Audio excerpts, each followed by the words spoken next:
Oui, plus exactement, aujourd'hui c'est l'Ukraine, n'est-ce pas, à Kiev. Mais je suis quand même vaudois, malgré cela, comme mon nom l'indique. Votre père, est-ce qu'il est né lui aussi en Russie?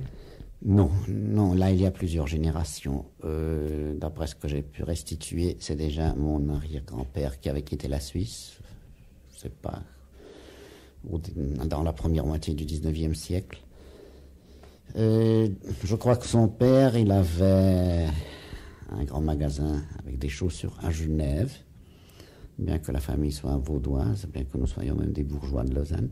Mais il était à Genève et je crois qu'il a fait faillite et ses fils sont partis à l'étranger pour gagner leur vie de la manière qui était en ce moment-là la plus répandue, c'est-à-dire comme précepteur de langue française.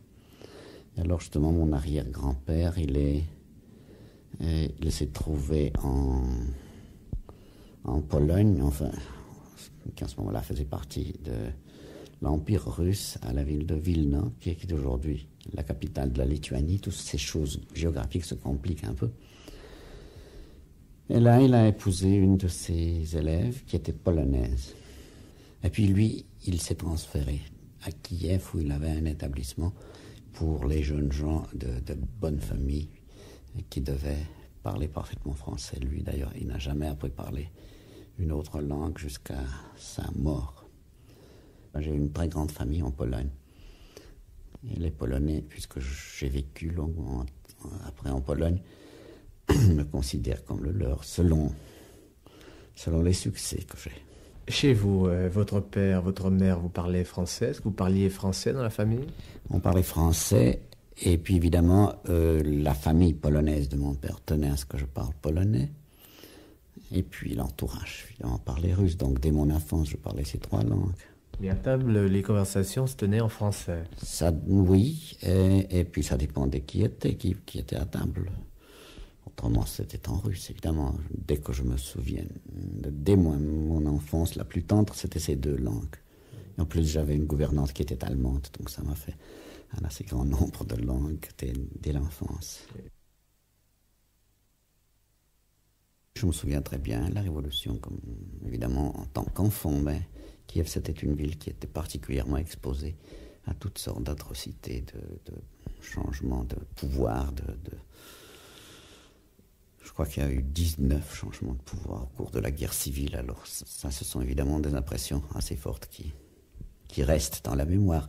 Vous vous rappelez les premiers signes de cette révolution de 17, comment ça se présentait? Ça, vous savez, évidemment, c'est une perspective très, disons, pas celle d'un historien, mais celle d'un enfant qui voit ce qui se passe autour de lui. Oui. Je me souviens juste les débuts de la Révolution, l'enthousiasme des gens qui arboraient des boutonnières, enfin, pas rouges encore, c'était cette Révolution libérale de 1917. Mais enfin, tout le monde pensait que des temps merveilleux ont commencé. Ce qui reste peut-être le plus de son enfance, ce sont des images. Est-ce que vous avez une image ou deux qui vous reviennent immédiatement lorsque vous pensez à cette révolution de 17? Bon, il y a deux genres d'images. Les unes, ce sont des personnages que j'ai vus, enfin de nouveau des personnages historiques, plus ou moins. Je me souviens, j'ai vu, tout à fait comme gosse encore, le dernier tsar, Nicolas II. Comme j'étais petit, j'ai pu me faufiler au premier rang pendant qu'il y avait le cortège où il passait. Ce qui m'a frappé, c'est qu'il avait pas du tout l'air majestueux, mais plutôt l'air d'un homme très simple et plutôt fatigué et malheureux. Ça devait être en 1916, je pense. C'était déjà la période de Raspoutine et ça n'allait pas bien. Mais ça c'est déjà la réflexion qui vient de plus tard. En ce moment-là, on ne me disait pas ce que c'était Raspoutine. Ensuite, j'ai vu de très près Kerensky, qui pendant quelques mois a été considéré presque comme Napoléon de Russie. À lui, j'ai même donné la main, c'est-à-dire parce qu'il était venu, il était reçu par nos amis. Et alors, j'étais très fier à l'époque, c'était le héros national. Mais c'était de très courte durée. Ensuite, j'ai été à un meeting, de nouveau comme un enfant curieux qui se baladait partout. J'ai entendu parler Lénine et Trotsky, ça je me rappelle très bien. Mais bien sûr, j'ai l'impression comme si je les avais vus dans un film. Et quel genre de personnages venaient écouter Lénine? C'était évidemment surtout des ouvriers, des gens simples, n'est-ce pas? les bourgeois, comme on les appelait, préféraient ne pas se montrer là-bas, c'était trop dangereux. Les enfants, on s'en souciait peu. Mais autrement, bien sûr, c'était la guerre civile. Alors, et puis, en général, les temps étaient difficiles et tout le monde avait l'air pauvre et misérable et affamé. On avait froid, on n'avait pas de quoi chauffer. Et encore à Kiev, le climat était plus doux que, par exemple, à Moscou, à Leningrad, n'est-ce pas? J'ai dit donc que la première partie de mes souvenirs, enfin, un premier domaine, ce serait celui des personnages historiques que j'ai vus. L'autre, vous savez, c'est quand même des atrocités qu'on a vues. Tout en étant enfant, on est assez sensible. Et je dois dire que le destin ne m'a pas épargné les choses atroces à voir dès mon enfance. Des tas de cadavres, des gens fusillés. Bref, la guerre civile était très cruelle en Russie. Ça, c'est peut-être un ensemble que volontairement on cherche un peu à effacer de la mémoire. Mais qui reste, bien sûr, surtout quand on était enfant. Il faut dire que les débuts étaient vraiment très cruels, mais ça, il faut le dire qu'il était de part et d'autre. Là, j'ai vu des scènes de lynchage, aussi bien par la garde rouge que par les blancs, n'est-ce pas? Ça se passait presque de la même manière. Alors, là, c'était très difficile pour un enfant d'avoir une vue plus ou moins objective de ces événements. Jusqu'à l'âge de 13 ans, Constantin Ragamin, on l'a dit, vous avez vécu en Russie, vous avez vécu la Révolution, et puis vous êtes parti en 1920 pour arriver en Pologne. C'est un pays que vous connaissez mieux que la Russie, vous avez vécu plus longtemps en Pologne. Oui, surtout que j'ai fait mes études secondaires en Pologne et mes études universitaires, de toute manière jusqu'à la licence. J'ai fait 2 licences même en Pologne. Après, j'ai continué mes études à Paris. Mais c'est évidemment le pays que je connaissais le mieux et aussi probablement la langue que je connais le mieux parce que c'est la langue de l'école. Et puis j'ai épousé une Polonaise, donc je n'oublie pas le polonais. J'ai toujours des liens très étroits avec la Pologne. Dans l'ensemble, j'ai passé plus de 20 ans en Pologne. Pendant cette Deuxième Guerre mondiale, vous êtes resté en Pologne? Oui, je suis resté parce que, comment dire, n'est-ce pas, j'étais toujours suisse et j'aurais pu quitter la Pologne facilement. Mais je trouvais que dans ce pays, j'avais fait carrière, tout allait très bien. Alors je ne voulais pas quitter le pays dont j'ai profité de l'hospitalité au moment où il se trouvait dans une situation très dure et difficile. Pour ne pas dire tragique.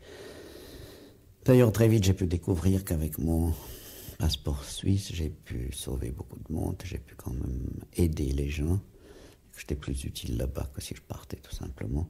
D'ailleurs, je ne connaissais presque personne ici. Mes liens avec... Enfin, je n'avais plus de famille ici, il y avait 3 générations que je n'étais pas ici. Probablement, si je faisais des recherches, j'aurais retrouvé, mais il y a trop de regamés ici pour s'y retrouver. Quand la guerre éclata et quand j'ai pris la décision de rester en Pologne occupée, alors évidemment je me suis trouvé dans une situation difficile parce que c'était une des tactiques des nazis en occupant la Pologne, c'est en quelque sorte de prouver qu'il n'y avait pas de culture dans les pays slaves. Donc toutes les institutions culturelles ont été officiellement supprimées, aussi bien les universités que les conservatoires, etc. Et les musiciens, par exemple... Enfin, je dis des musiciens professionnels, sérieux, n'avaient le droit de jouer que dans les cafés, Évidemment, cette vie culturelle s'est assez vite reconstituée clandestinement. Il y avait des concerts clandestins, il y avait des cours clandestins, des universités. Mais enfin, ce n'était pas ce qui permettait de vivre. Alors, on a essayé toutes sortes de métiers. J'étais à un moment donné... même un vendeur de cadenas, que je trouve l'occupation la plus exotique que j'ai faite, parce qu'après les grandes destructions des bombardements, après la très courte guerre, les cadenas étaient très recherchés, alors on faisait un peu le marché noir des cadenas. Il y avait certaines campagnes, certains villages en Pologne où les paysans ne faisaient que des cadenas, alors il fallait y aller, puis les transporter, puis les revendre, puis j'ai pas fait des fortunes avec ceci. Alors après un certain temps, je me suis mis à jouer comme pianiste dans un café. C'était mon occupation principale, enfin l'occupation officiellement avouable. Avant tout, évidemment, j'avais sur la porte de mon appartement, j'avais la croix fédérale, et il faut bien dire que les Allemands la respectaient en général. Alors il y avait beaucoup de gens qui se cachaient chez moi, et puis il y avait toutes sortes d'autres faits où j'ai pu rendre service, me rendre là où les Polonais ne pouvaient pas se rendre. Il y avait les époques où c'était extrêmement dangereux pour les Polonais de voyager parce qu'on arrêtait presque tout le monde, souvent on les fusillait sur place. Moi je risquais moins, alors je pouvais faire le même travail avec moins de risques. Vous savez, ce chapitre, je crois que c'est pas encore le temps que j'en parle. Et puis c'est pas à moi de parler. Lorsque l'on choisit ainsi de prendre des risques pour sauver quelqu'un par exemple, est-ce que dans la décision que l'on a prise, il y a une part de tentation de l'aventure aussi? Non, je ne dirais pas. Vous savez, là, il faut bien dire, psychologiquement, je sais très bien, j'ai compris deux choses là-bas, très bien, en vivant cette vie. D'abord, question de courage. C'était pas la vie qui demandait un acte de courage, qui parfois peut être tout simplement un moment d'exaltation. Il fallait avoir ce courage pendant 24 heures sur 24 heures, pendant 6 ans, parce qu'à chaque instant, on était menacé d'un grave danger qui était plus grave que la mort, parce que généralement précédé par la torture. Alors là, j'ai compris qu'il y a eu différentes sortes de courage. Celui justement des gens calmes et persévérants. Et généralement, les gens apparemment timides se sont avérés beaucoup plus courageux et ont fait des choses plus difficiles que les gens qui étaient pleins de bravoure, etc. Mais la deuxième chose que j'ai comprise, c'est qu'une fois prise la décision, on n'a plus peur. C'est le moment de la décision qui demandait le courage. Mais ensuite, d'ailleurs, on avait tant de possibilités de périr là-bas à chaque instant que, logiquement, on pensait si je dois périr, au moins pour cause, et non pas comme ça, gratuitement. Et encore, il y a une chose, justement, c'était pas à cause d'esprit d'aventure. Je crois que même ce n'était pas un acte assez héroïque de le faire. Il fallait peut-être plus d'héroïsme de ne pas faire cette chose-là. Il y avait une sorte de poussée d'un héroïsme collectif si forte que de se dérober à cela, je sais pas, je n'aurais pas le courage civique à le faire. Alors tout le monde faisait, n'est-ce pas, les enfants, les jeunes filles, tout le monde, n'est-ce pas, c'était un peuple qui vivait dans une sorte d'exaltation, d'héroïsme pendant tout ce temps. Et comme j'étais quand même beaucoup mieux protégé que les autres, tous les Suisses qui étaient là-bas sont comportés de la même manière. Je n'en connais aucun qui se soit dérobé, enfin, sauf peut-être quelques-uns qui occupaient des postes officiels et qui ne pourraient pas risquer, mais les autres. Et il y en a beaucoup qui ont péri, même de manière atroce. Mais ainsi, donc, j'ai vécu 6 ans, quand même, d'une vie extrêmement intense, où on n'était jamais sûr si on avait encore 1 ou 2 heures de vie devant vous. Je ne les regrette pas, ces années comptent double dans ma vie, mais ils m'ont beaucoup appris dans la vie. Et comme ça, un des résultats indirects, c'est que je me suis mis à composer parce que il n'y avait pas de vie musicale officielle, il y en avait une vie instaurée par les Allemands, mais qu'on boycottait. Je me suis mis à composer la musique pour moi-même. Et c'était une manière de débuter, enfin j'avais quand même déjà plus de 30 ans à ce moment-là, que je souhaiterais à chacun parce que je n'avais aucun espoir, même pas l'idée que ce serait jamais exécuté ou joué en public, donc je composais exactement pour moi-même, comme ça m'intéressait et ça correspondait à mes recherches théoriques, sans aucune contrainte, sans aucun complexe, de toute manière par hasard quelques-uns de mes amis musiciens ont vu ces œuvres, ont insisté pour qu'on les joua dans des concerts clandestins, ce qui produisait une très grande sensation. C'était toujours un public vraiment très spécial dans ces concerts, parce qu'exclusivement des musiciens de marque, des musiciens professionnels. Ça se passait où? À Varsovie. Mais dans quel cadre? Dans des appartements privés? Dans des appartements privés, bien sûr. Et c'était une ambiance assez difficile à décrire, n'est-ce pas? Parce qu'il y avait quand même aussi un certain danger. Tout le monde y risquait aussi. s'ils leur pas leur peau, un emprisonnement, etc. Et je me souviens justement pour le quintet qui était le plus célèbre, il a été créé en quelque sorte dans un concert clandestin le 6 juin 1944, ce qui est la date du débarquement des Alliés en Normandie. Et la nouvelle aussi, évidemment, clandestinement, nous est parvenue juste le matin, donc ce concert se fit dans une atmosphère absolument indescriptible. Ce quintet a été joué ensuite dans bien des pays. Oui, parce que là, ce quintet a une histoire assez sensationnelle.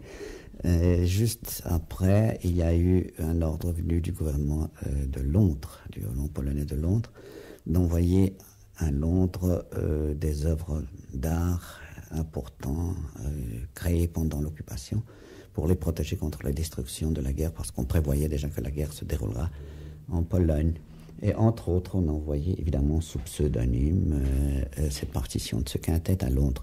Et c'est la seule partition que j'ai pu sauver de ce que j'avais commencé à composer pendant l'occupation. En arrivant, après toutes sortes d'histoires, en Suisse, j'ai pu récupérer cette partition.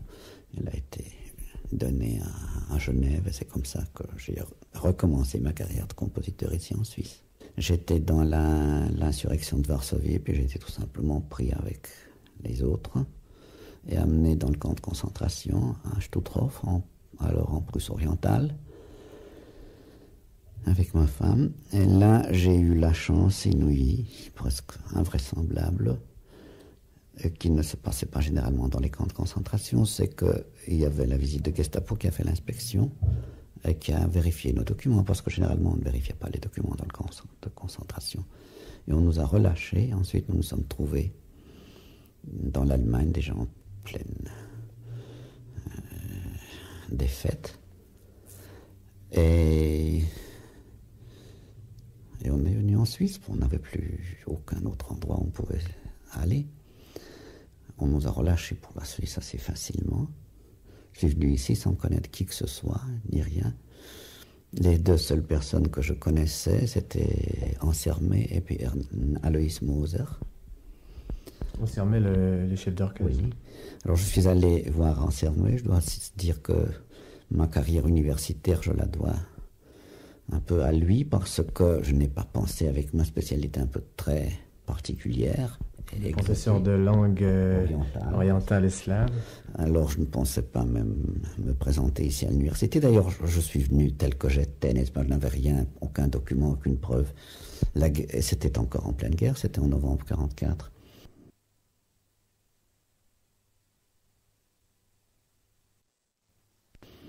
Donc je ne pouvais même pas, par exemple, avoir des témoignages de mes collègues français, parce qu'on n'avait pas de contact avec la France.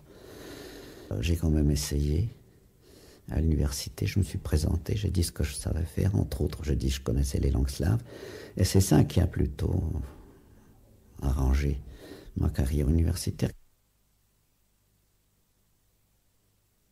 Vous êtes retourné à Kiev, cette ville d'Ukraine où vous êtes né en 1907.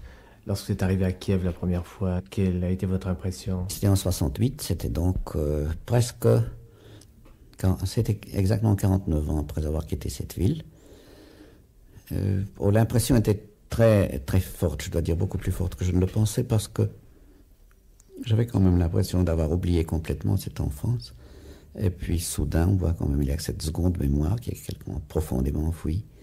Dans l'âme, je reconnaissais presque chaque maison, je connaissais les gens, je retrouvais constamment des personnes qui connaissaient mes parents. Donc je dois dire que je me suis senti là-bas vraiment presque de nouveau tout aussi jeune et petit garçon que j'étais. J'ai passé 5 jours là-bas, mais c'était pour moi une expérience très grande, je dois dire. Votre maison natale était toujours la même? Oh, c'est maintenant non, elle est reconstruite maintenant, c'est l'Union des compositeurs ukrainien qui est là-bas. Et en recevant Constantin Ragamet, il recevait un compositeur suisse. Oui, bien sûr. Mais ils savaient quand même, ce nom était pour eux un nom familier, le nom qu'ils connaissaient. D'ailleurs, dans toute la Russie, il n'y avait que notre famille qui avait ce nom. De sorte que c'est d'ailleurs ce qui m'a permis de retrouver une sœur qui habite Moscou, donc la fille du deuxième mariage de mon père, dont je n'avais aucune nouvelle et que j'ai retrouvée parce que je suis allé en 62 en une tournée de concert en Union soviétique, justement en une tournée de concert dans l'espoir que quelqu'un qui verrait ce nom sur les affiches et qui connaissait mon père viendra me renseigner. Ça s'est passé de cette manière. C'est pas ma sœur qui est venue, mais il y avait une personne qui est venue qui m'a renseigné où je pouvais la trouver. Ça, c'était aussi un choc comme ça, de retrouver une demi-sœur, disons, mais quand même une sœur portant le même nom, mariée, qui se considère russe, qui a 2 enfants russes, etc., qui ne savait absolument rien de nos origines suisses. Elle s'imaginait que j'étais un émigré russe qui a pris la nationalité suisse. Dès mon enfance, je parlais plusieurs langues, donc j'avais une facilité des langues. Et puis les langues orientales, bon, ça m'amusait. Mais enfin, c'est un peu par accident. J'étais très malade juste avant mon bachot.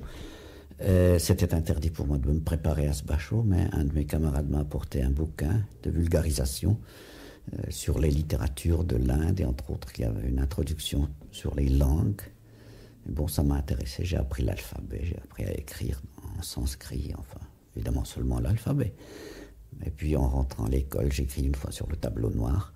Et par hasard, un des professeurs de cette école, qui était en même temps chargé de cours de sanskrit à l'université, mais qui n'avait pas un seul étudiant, a vu ceci. Alors il s'est intéressé comme une future victime.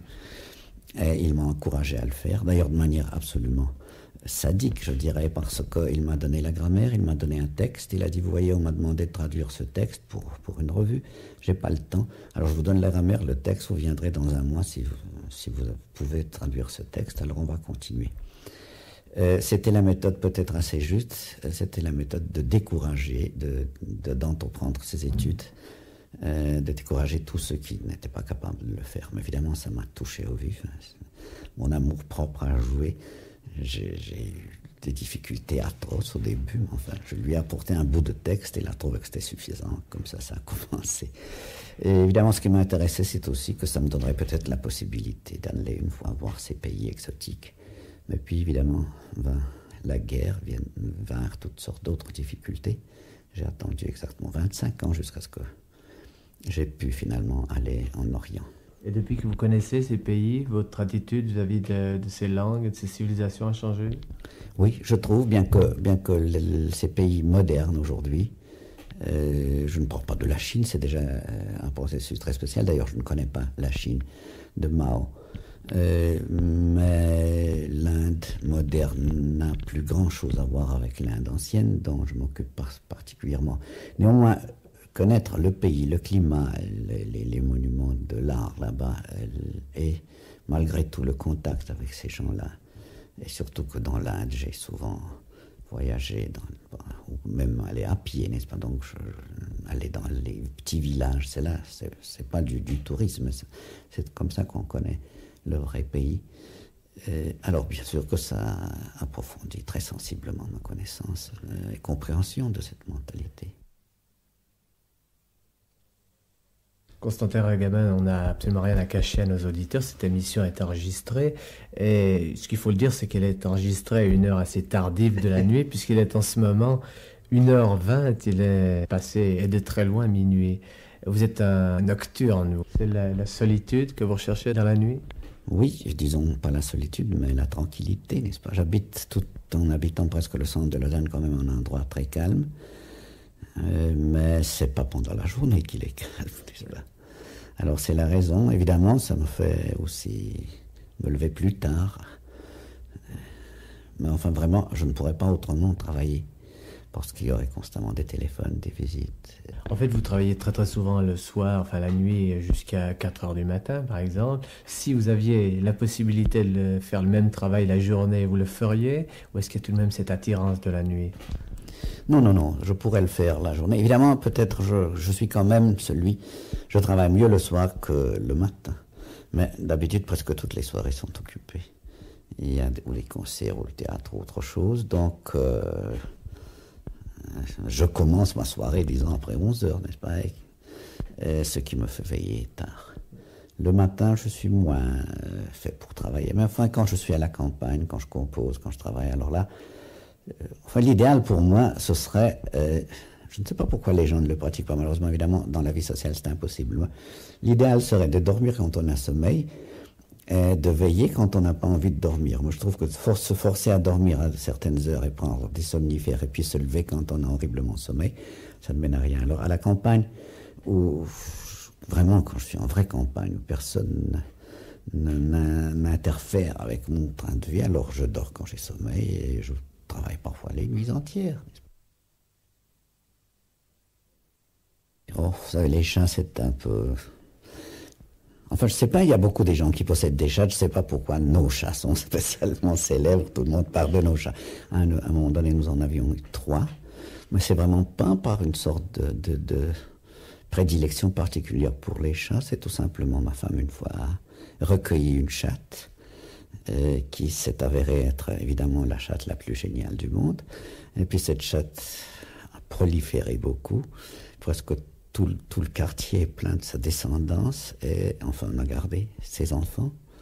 Elle, la pauvre, a péri sous une auto. Et voilà, comme ça, maintenant il nous reste cette dernière chatte qui est vraiment aussi une des chattes les plus remarquables du monde, mais je crois que c'est une opinion qui est strictement particulière. Elle a un nom très théâtral d'ailleurs. Oui, elle s'appelle Judith, c'est comme ça. Mais c'est un nom très beau pour appeler les chats dans la rue, n'est-ce pas? Parce qu'on peut même, en le chuchotant, elle l'entend de loin. Parce que nos chats, évidemment, se promènent. Alors une fois, on avait un chat qui s'appelait Coucou, c'était beaucoup plus drôle. Et quand à 2 heures du matin, on se promenait devant la maison en appelant Coucou, Coucou. Alors je préfère Judith. Oui. Mais le musicien, le compositeur, le professeur de langue que vous êtes s'occupe aussi beaucoup de son chat. C'est-à-dire le chat lui empêche de travailler, mais évidemment le chat a toujours ses droits. C'est le seul animal qui a réussi à domestiquer l'homme, alors je ne peux pas protester. Mais évidemment, il lui arrive à s'asseoir sur la partition juste au moment où elle n'est pas encore sèche. Et il le fait exprès, ça je sais très bien, n'est-ce pas? Mais enfin, on pardonne tout à ces animaux. Il faut se poser la question si nous jouons une place dans sa vie, dans cet appartement, parce que c'est elle qui est la maîtresse de l'appartement. Enfin, au moins, c'est sa profonde conviction à elle, n'est-ce pas? Et je crois que c'est ça le grand exploit des chats, qui n'ont jamais servi à rien, parce qu'on dit qu'ils attrapent des souris, mais enfin, je crois que c'est pas ça. Ils ont servi tout juste à ce que les gens aient un animal qu'ils pourraient servir, admirer, adorer. Non, ils savent très bien. Puis, quand même, ce sont des animaux très intelligents, je dois dire. Et indépendants. C'est ça que j'admire chez eux. Vous savez qu'il y a pas mal de gens, et je crois que je ne suis pas de leur avis, qui ne comprennent pas qu'un être humain puisse s'attacher vraiment à une chatte ou à un chat. Non, vous savez, en général, c'est un problème de s'attacher à un animal, n'est-ce pas? Moi, je le comprends, n'est-ce pas? Je crois d'ailleurs surtout s'il s'agit d'animaux petits, je ne parle pas de chevaux ou d'éléphants, par exemple. Enfin, j'ai un peu de chance d'avoir un éléphant. Je pense que je m'attacherais si je l'avais. Mais ce serait très encombrant, un éléphant à Lausanne. Mais un animal plus petit, il y a là quelque chose dans cet attachement à cet animal. C'est quand même un instinct, je pense, protecteur. Et le sentiment qu'on est quand même beaucoup plus fort et plus puissant face à cet animal. Donc, de donner la protection à cet être qui en a besoin, qui sans lui n'existe pas. Alors, je pense que c'est ça quelque chose. Et puis quand même, ce sont des êtres extrêmement fidèles et moins faux que souvent les hommes. Est-ce que vous arrivez à vous faire du souci pour cette chatte? Vous lui parler? Constamment, parce qu'elle court librement et il y a des autos tout le temps devant la maison. J'ai déjà perdu 3 chats comme ça. Alors c'est pour ça, on se fait des soucis. Mais enfin, je trouve quand même que c'est mieux que de la garder enfermée. Parce que comme ça, elle aura peut-être une vie plus courte, mais une vraie vie de chatte et non pas une vie d'un animal plus ou moins dégénéré, qui ne sort jamais, qui n'est pas à l'air frais, qui meurt de maladie, etc. Constantin Ragamel, il y a bientôt 1 heure que nous sommes ensemble et Alors que vous êtes l'un des musiciens suisses actuels les plus connus, on n'a pratiquement pas parlé de musique. Est-ce que c'est vexant pour un musicien d'être interrogé, de ne pas justement questionner sur la musique qu'il compose? Non, je ne pense pas, vous savez, parce que euh, on- ces derniers temps, on me questionne presque exclusivement sur la musique. Or, je crois que je serais plutôt vexé si on ne voyait en moi que le musicien. Euh, je- j'ai toujours voulu avoir une vie très riche et multiple de toutes sortes de facettes. Alors, la musique n'en est qu'une des facettes, elle n'est pas la seule. Je ne sais pas si elle est là. Pour le moment, elle est peut-être dominante, mais même pas, je ne sais pas. Enfin, je crois que je suis toujours intéressé par autre chose de ce que je dois faire dans le moment donné. Voilà, c'est peut-être la définition. Alors, si j'ai un délai très précis pour la musique, alors évidemment, là, je m'intéresse à la langue hongroise, par exemple, qui m'est parfaitement inutile en ce moment. Et au contraire, s'il me faut apprendre la langue hongroise, alors je me mets à composer, etc. Donc, c'est un peu comme ça dans la vie. Mais enfin, ça me donne la possibilité d'avoir une vie, disons, peu ennuyeuse.